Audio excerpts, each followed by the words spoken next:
There are many ways to lead. People lead with fear. People lead with all kinds of types of strength. But the most powerful, the most transformative way to lead is to lead with love.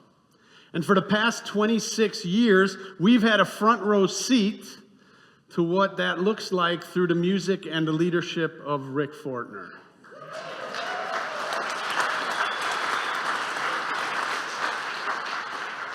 Now, I remember it like it was yesterday, 25 years ago when I first arrived at All Souls. Within weeks of being here, a highly esteemed member of the church died, and this was someone who was a dear friend of our minister emeritus, Dr. John Wolfe, and this man died fairly young. And so I found myself having to lead for the first time a memorial service as the senior minister of All Souls. Now, I'd only led probably 2, maybe 3 memorial services before that. And this one was going to be to a packed house with some of the most prominent members of our church as well as the city. Now, I'd worked out most of the details except for one. The spouse of this beloved member, who was beloved herself, insisted that the final song at this grand memorial had to be California Girls. And preferably the Van Halen version.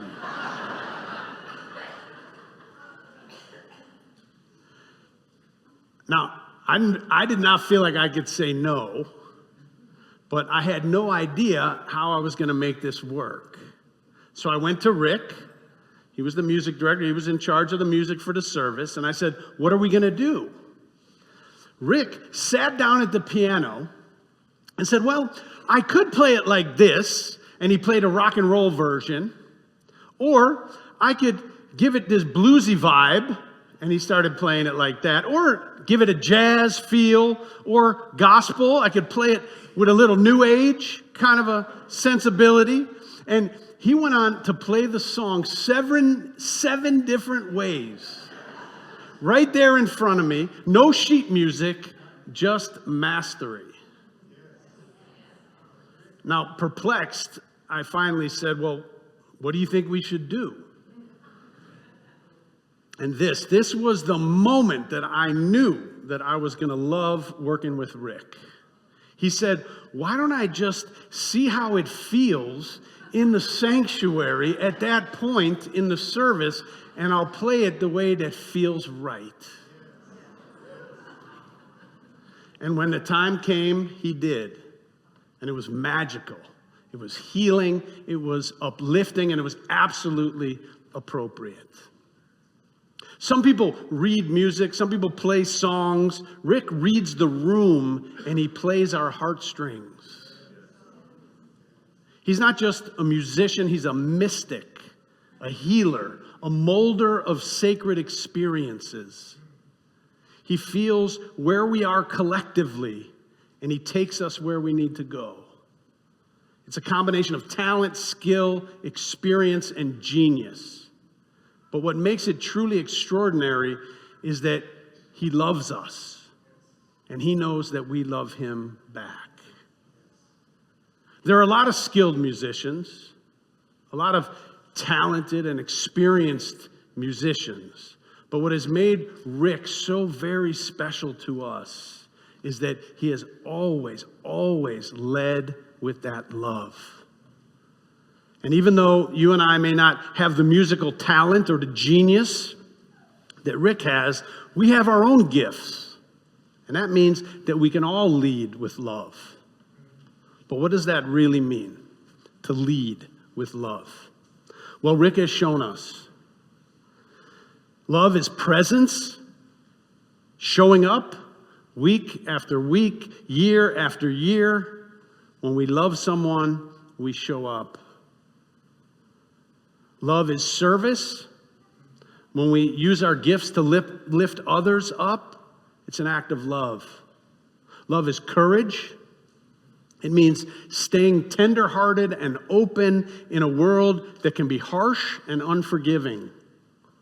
Rick has brought us music to meet our pain and fear and give us hope. He's been there when the towers came down on 9/11, through 2 wars, through countless murders, natural disasters, and elections.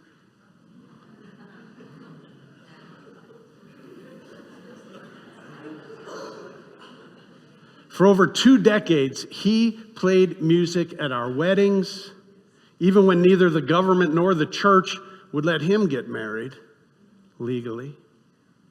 He's offered the soundtrack to our baby dedications, our celebrations of love, and our most painful goodbyes.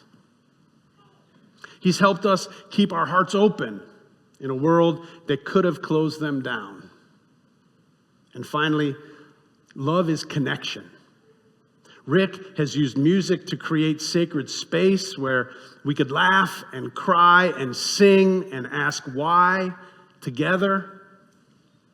He has used music to build bridges across religions and race and across all kinds of differences. Through his choirs, his music in the community, even caroling in the jail. That's what it means to lead with love. To show up, to give back, to keep your heart open, even when you have every reason to close it, to build connection. For 26 years, Rick has reminded us, without ever preaching a sermon, that to lead with love is to listen, to take risks, and to welcome every voice. And even though we're honoring this one very special person in our lives today, the invitation is for all of us. Some of us lead with a paintbrush, some with a kind word or a warm meal or a well-timed compliment or critique. Some lead with titles, some lead with talent. But the most important ingredient is always the heart behind what we do. We lead with love when we respond to the world with generosity rather than fear. So as we celebrate Rick and carry the memories that we've made together into the future, let us remember love is more than a feeling. It's a practice. It's a calling, a way of being. May we each find our way to lead with love, from the balcony, from the pews, and out in the world. Because as the song reminds us, you got to put one foot in front of the other and lead with love.